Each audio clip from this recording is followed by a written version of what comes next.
pretty, you know, mind my own business, no, I'm sure. I am living with no fear, moving myself from here to here. I elevate. Hello and hi fellow humans, welcome back to my channel, Dumelang Bagolo, Africa Sahamane. And thank you so much for taking the time to watch and taking the time to listen. I appreciate every single one of you. I appreciate the time that you've spent just clicking on this channel.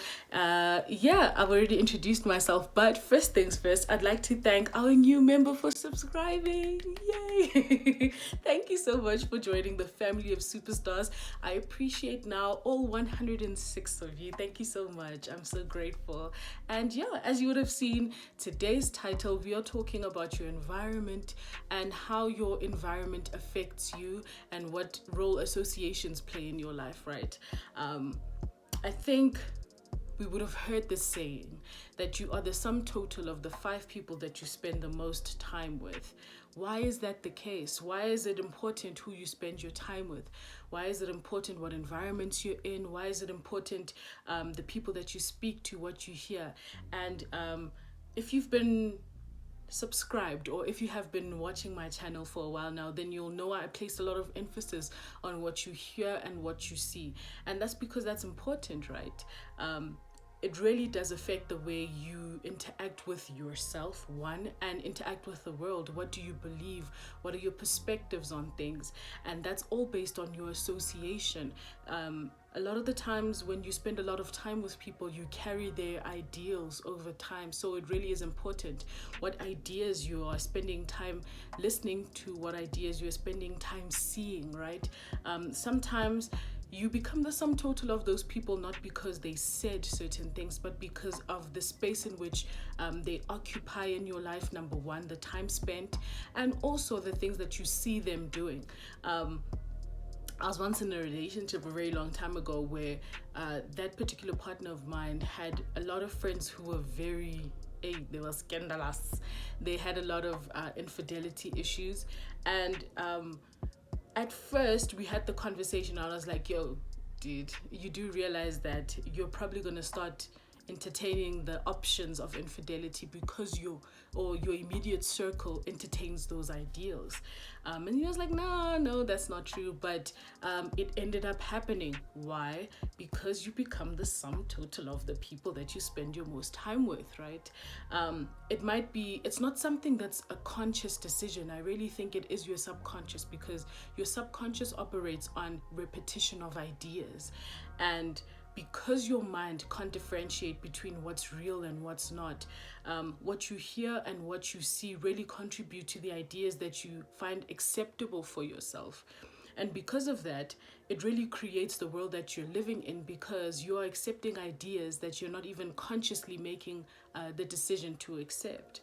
So it's one of those things where the associations that you have contribute to how you see yourself. The associations that you have contribute to what beliefs you feel are limiting. Oh, that is the same video. We were talking about the limiting beliefs that we give ourselves, our inner dialogue, right? But before we even get to inner dialogue, the people that you're around contribute to you so much that you don't even realize that they're contributing to you, right? It's Confucius who said in the 6th century, I read this week, Confucius said that if you are the smartest person in the room, you probably need to leave that room. And high key, that is the case, because you being the smartest person in the room makes you limited to growth. You need to be in a room where, I personally, me as a person, I'd really love to be in a room where I am not the richest person in that room. I am not the smartest person in that room. In fact, I want to be in a room where I'm around people who have so much life experience, or have so much to teach, or have so much to give based on the experience, not only in life, but the principles that they've learned in accumulating a certain amount of wealth. Not even just a certain amount of wealth, but just accumulating wealth and the discipline that it takes to get there, the lessons that they've learned on their way up, so I can avoid making those lessons so I can avoid making those mistakes, if possible. So your association determines what it is you believe for yourself. Your association determines what it is you find acceptable for yourself, what you deem acceptable.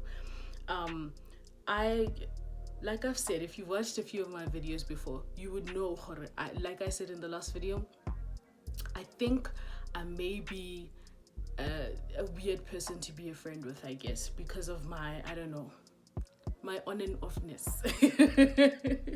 In just me liking to retreat and go into my own space.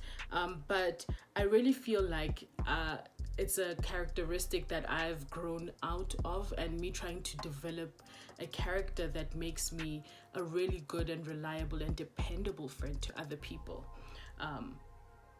And yeah, that's what I wanted to say. We've had the conversation about the law of attraction, and that you don't attract what you want, you attract what you are. So the reasons why association is important is because you are who you are because of the people that are around you.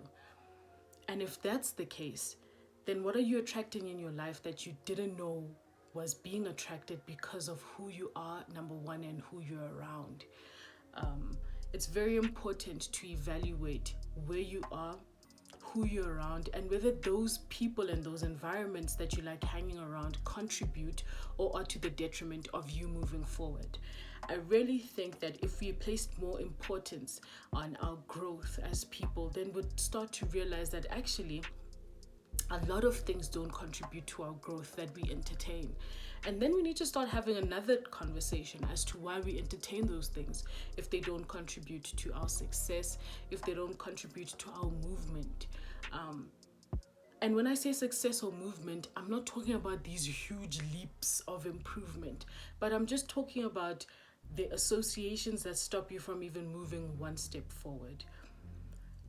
Steve Harvey likes saying that if you want to kill a dream very quickly, you need to tell it to small-minded people, right?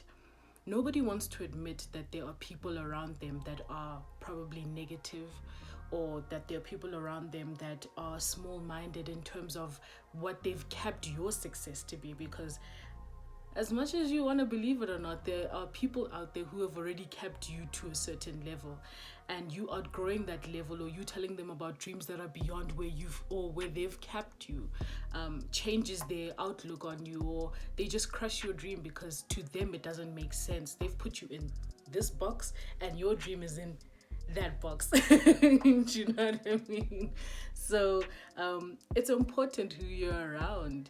I can't place any more emphasis on the fact that you really are the sum total of the 5 people you spend your time around. Yeah, the most time around. So evaluate your circle, evaluate who it is that you're telling your dreams to, and most importantly, does your energy appreciate or depreciate around those certain people? Do you come back feeling drained after spending time with those people or that particular person? Those are the things that contribute to how you see yourself and what happens after you tell somebody your dreams or your visions. So yeah, I hope this video helps. I hope that you are cognizant of the people that you're spending time with. And sometimes it might be a bit hard to let go of relationships that you've accustomed yourself to your whole life. So take the time to evaluate who it is that you're spending time with. Let it not be a you thing. Like I said in this channel, I use this channel to really speak to myself. For the longest time, I think for the past year and a half or so, most of my time I've spent with family. And this is outside of me just being, the friend that I was. I think really because I like my own space, number one. But I think I started realizing that I needed to, what do you call it? Increase or upgrade my standards when it comes to what it is I deem acceptable for myself, and where it is I want to share my ideas to. Even if it's in a small group of friendships, why do I choose those people to share my ideas with them? And why do I choose those people to share my time with them? Nobody's perfect, and I'm not perfect either, but I really do think that the type of growth that I've always envisioned and I've always wanted for myself had to be in a situation where I was in a friendship group or around relationships that were really so motivating and inspiring to me that it pushed my growth to certain levels that I never even anticipated myself to get to. So it's one of those things. I really do feel like I'm speaking to myself. Let's do a list. I'm a list person. So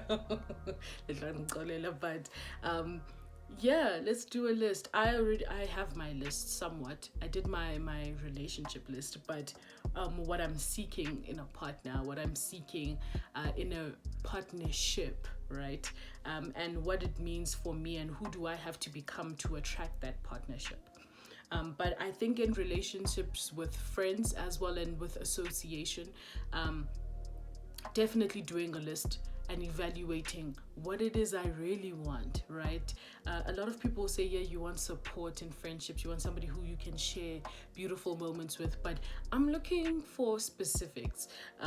Remember, if you pray, you must be specific. If you're gonna pray, be specific with Papa God. So I'm really a big believer in specifics. So I'm gonna be very specific about my friendship list.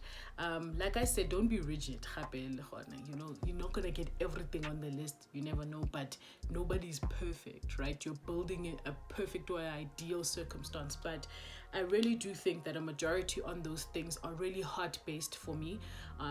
Majority of the things that I'm looking for in friendships or in relationships or going forward in my life are really heart-based. What are people's heart postures towards other people, towards themselves? And where are they of service? Where am I of service in their lives, and how can we assist each other grow in this life thing? That's what I'm looking for. Let's talk about that, where your heart at, really. So I hope this video helps. Don't forget to like, comment, and subscribe. Like I said, road to 10K subs. And I'm so excited for Friday's video.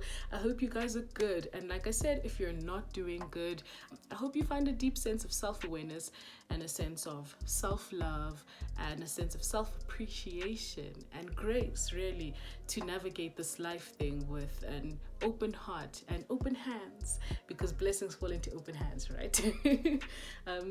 Open up your heart. You never know where your blessing might be. Thank you so much for watching, and I'll see you on Friday. I'm pretty, mind my own business, I'm sure. I am living with no fear, moving myself from here to here.